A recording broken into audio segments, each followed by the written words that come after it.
Hey everybody, it's finally Friday. We're about to hit the road to run and let the good times roll. Thank goodness it's Friday. So I am on Fridays, I'm on Facebook. If you're new to my channel, welcome. And don't forget to subscribe because I put out videos, as you're noticing, I'm sure, 5 days a week.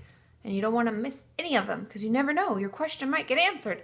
So anyway, today I have 3 questions as well as a journal topic.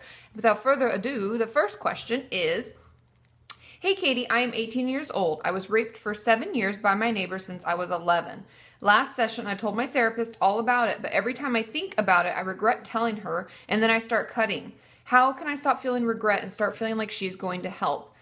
This is honestly one of the things that I find most common among people who've been sexually abused is kind of those feelings of regret and guilt and embarrassment and shame and all of the things that we know as a therapist, things that we're trained in is things that come along with sexual abuse, especially if it went on for long periods of time, if we knew this person, if we trusted this person. There's a lot of anger towards that sometimes, like you were supposed to be taking care of me and instead you did that. And oftentimes something I was just reading an article about the other day, and I plan on doing a video in more detail about this in the future, but when I was reading this, they were talking more about how oftentimes when we are sexually abused, when it's happening, we don't actually necessarily feel bad about it because we don't understand a lot of times what's going on.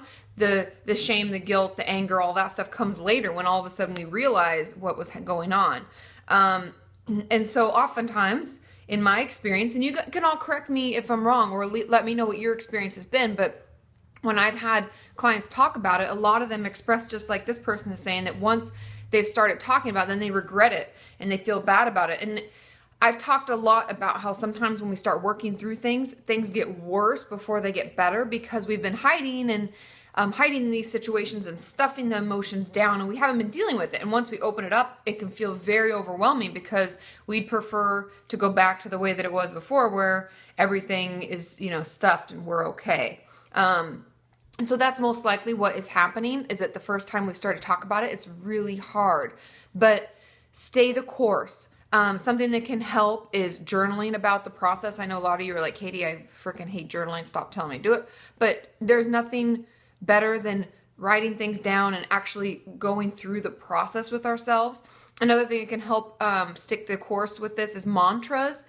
Like, it can be something as simple as I will get through this. It can be a longer mantra like this is just a process. I'm just starting this process. This is a process. Or it can be anything that you want to kind of remind you that things will get better and you're actually on the right track. Talking about it is the first step into recovery, and I'm really proud of you for doing it. Know that you can express to your therapist how you're feeling. Like, I feel regretful that I told you and it's really stressing me out and it's made my urges worse, because that's what we're here for. Talk to your therapist, get the extra support you need, and just take it one moment at a time, okay?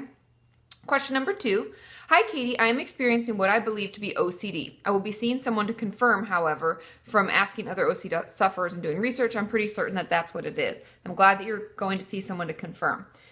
And I'm worried I may be developing self-harm tendencies. This only really started a few days ago, but I've started punching walls deliberately with the intent of causing harm to myself. I think this counts as self-harm even though I'm not cutting, but I'm not doing it majorly, and I'm worried that I may be starting a pattern of self-harm. How do I get out of it before it may possibly begin? I want to talk about this because I hear from many of you that you think you may be starting to do something, you worry that you may catch a disease or disorder, and I kind of just want to talk about that as a whole. And when things begin, how do we recognize it and how do we get out of it? So no, you can't catch anything from anybody else. You can't catch a disorder. However, if we're looking for a coping skill because we're really having a hard time and we may be being abused, maybe life is really stressful, maybe our parents getting divorced, maybe we're moving, maybe whatever, and we're looking for a way to cope with that, oftentimes we can,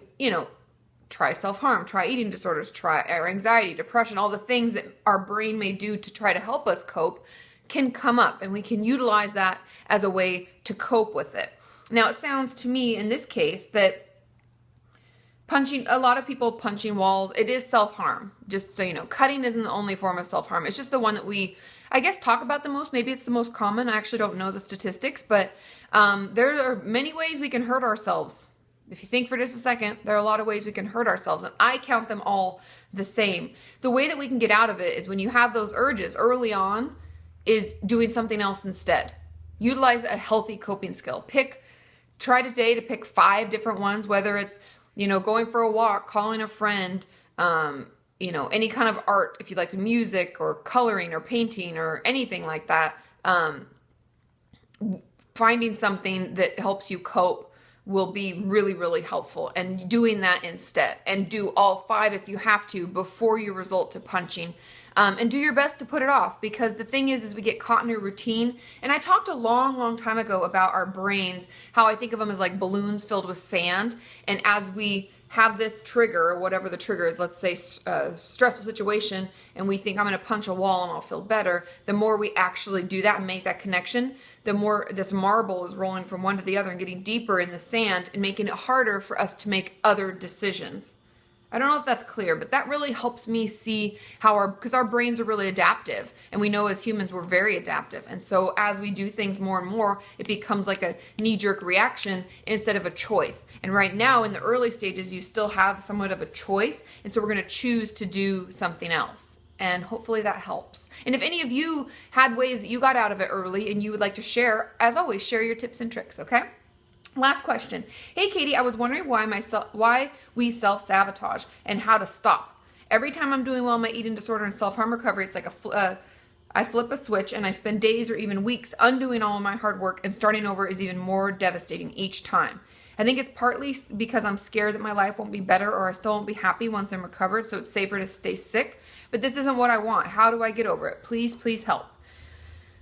Self-sabotage is interesting. And you're right on the money with the fact that a lot of times it's a fear-based response, because we're afraid that A, we will fail and it won't work out. B, once we actually get to where we're trying to get to, that it won't be what we thought. C, that the people around us won't pay much attention to us, won't love us if we're not sick. There's a lot of beliefs we have, and the fear around those is what continues the self-sabotage. Now, the best way out, to be truthful, is therapy and talking about it and recognizing those fears. And in a way, we can do the same thing that we do with how I talk the negative self-talk in our head and how we talk back with the healthy voice.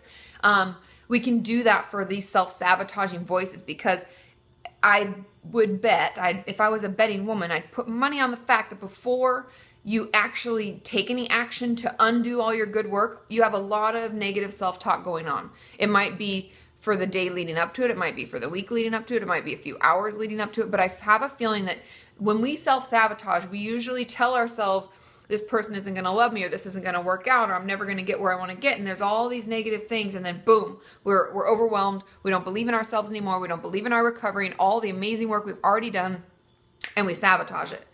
But the thing that we're also forgetting, so there's that part. So arguing back, talking to a therapist about it, venting about it can really help. And then once we've slipped up, don't think you have to start all over, because you don't. All the work you've done is still there. We know what worked for us. We can get back up. We can keep fighting. I know it seems hard and we think all is lost, but it's not. Trust me.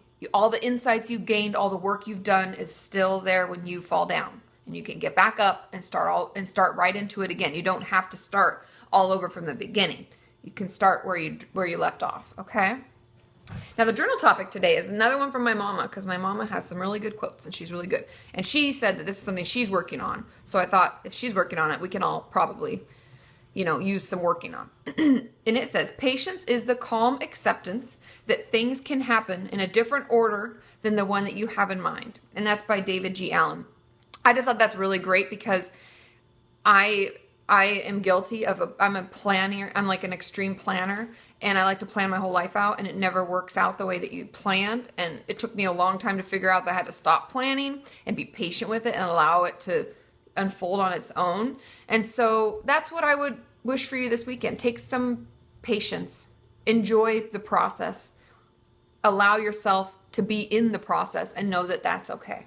Have a wonderful weekend. I will see you all on Monday, and on Tuesday I'll be on Tumblr, so ask your questions there. Okay, bye.